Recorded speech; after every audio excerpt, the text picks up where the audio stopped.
پھر 14 کا کھایا حلال کرنا ہے، وہی کے بھیس میں الفاظ کے مسلح پر یہ 5 تن کا قصیدہ نماز پڑھتا ہے۔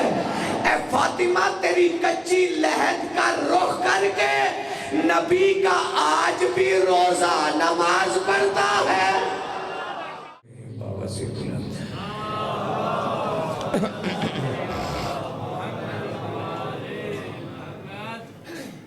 دعا ہے اس عزت والے دربار میں جتنے عزت آرائے ہو، سلطان کربلا کی کریم ماں کسی کو خالی دامن نہ جانے دے، خصوصاً بانیان مجلس عزا جو اس مشکل دور میں 14 کو مہمان بنانے کے انتظام کرتے ہیں، کسی کمینے کے محتاج نہ ہو۔ دعا ہے پردہ احدیت میں رہنے والا سیدہ کا آخری بیٹا ہر اس گھر کی حفاظت فرمائے کہ جس گھر میں ماں عزت کی چادر لے کر اولاد کو بتاتی ہے کہ علی واجب ہوتا ہے۔ شکر گزار ہوں، اپنے وقت سے بھی کم پڑھنا ہے، میرے بعد بھی ملک پاکستان کی عظیم ترین شخصیت نجم شرازی صاحب تشریف رکھتے ہیں، معتبر شخصیات تشریف رکھتی ہیں۔ آپ کا ایک لمحہ بھی نہیں لینا، وقت بالکل ضائع کرنا ہی نہیں۔ آج کا دن ویسے بھی مصروفیت کا دن ہے، اور آپ کے کھلے ہوئے چہروں کی قسم، آپ کے روشن دل کی قسم، جس میں علی نے اپنی محبت کا کعبہ آباد کر رکھا ہے۔ مریم کا سر نگوں ہے کہ کیسی ہے فاطمہ۔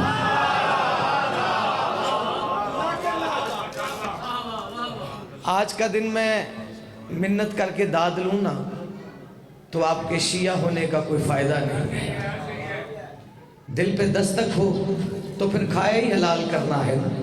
جو ہاتھ حکیم صاحب علی سے روٹی لیتا ہے وہ علی کو سلام بھی کر سکتا ہے۔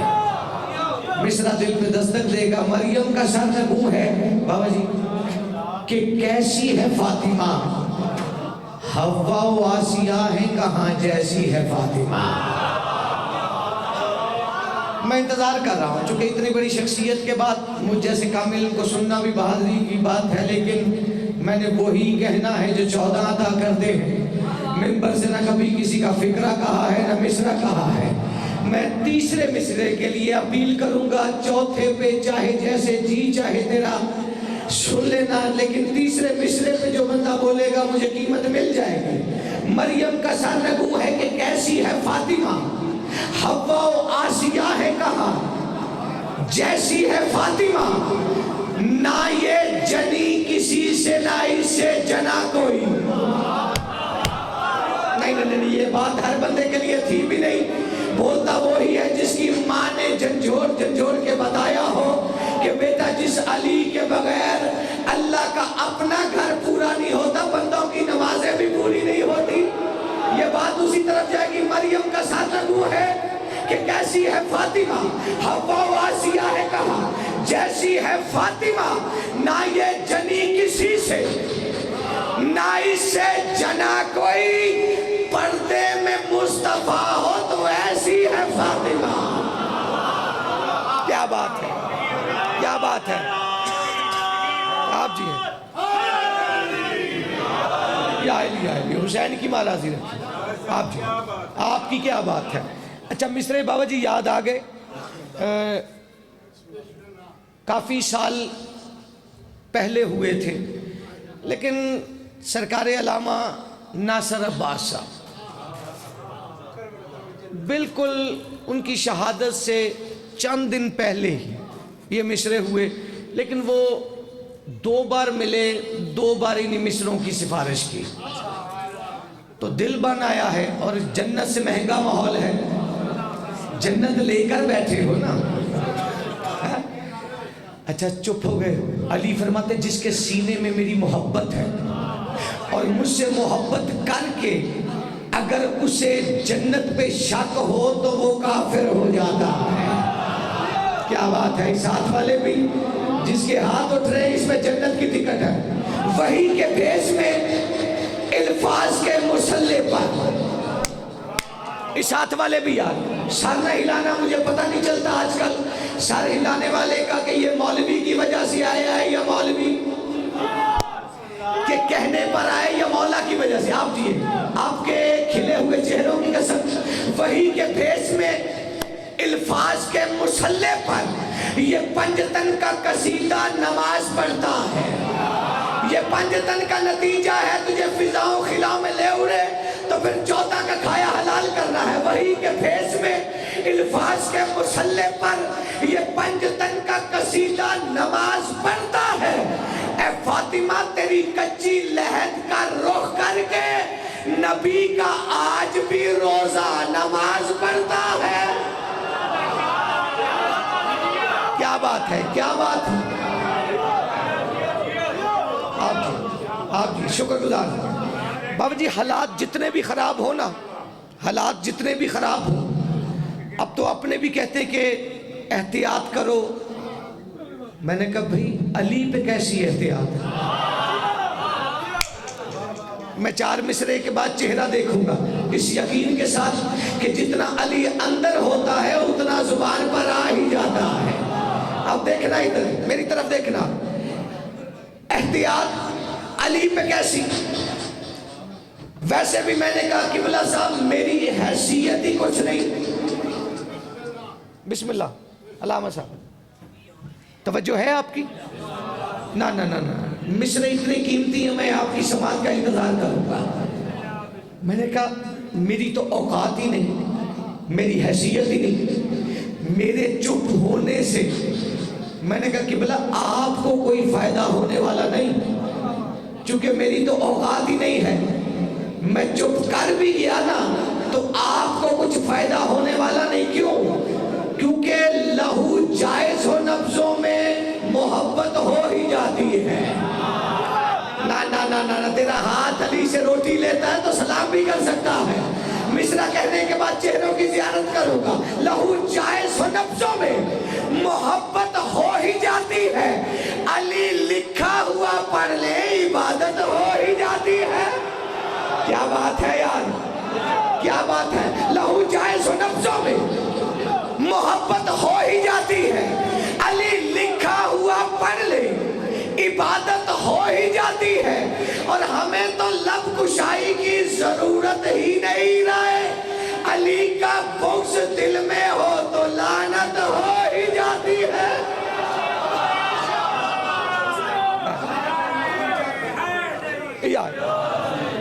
آباد و شاد شکر گزار. بڑا قریب آ گیا.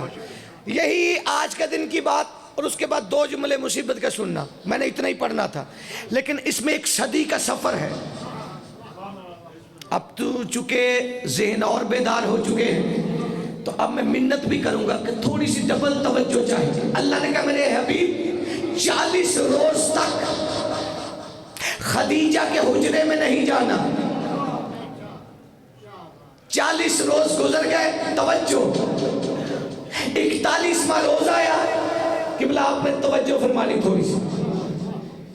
پہلی مرتبہ محمد نے خدیجہ کی دہلیز پر روک کر اجازت مانگی. 3 نور جناب خدیجہ کو اپنی لپیٹ میں رکھتے تھے، سفید، سرخ اور سبز. یہ 3 نور بی بی مسلح پہ تھی. حکیم صاحب آپ نے دعا فرمانی میرے ہاتھ میں. یہ 3 نور بابا جی لپیٹ میں لیے تھے. بی بی خدیجہ نے جیسے نبی کو دیکھا پہلے سے آخری تک، اس خیال کی میں منت نہیں کروں گا، آپ کے دل کا ترجمہ ہے.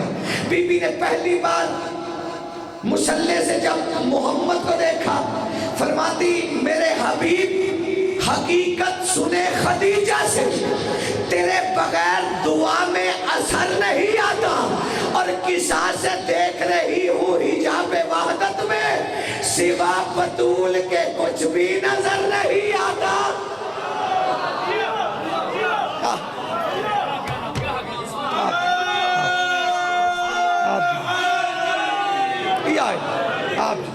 آپ جی حسین کی ماں آپ کی عزتوں کی حفاظت فرمائی.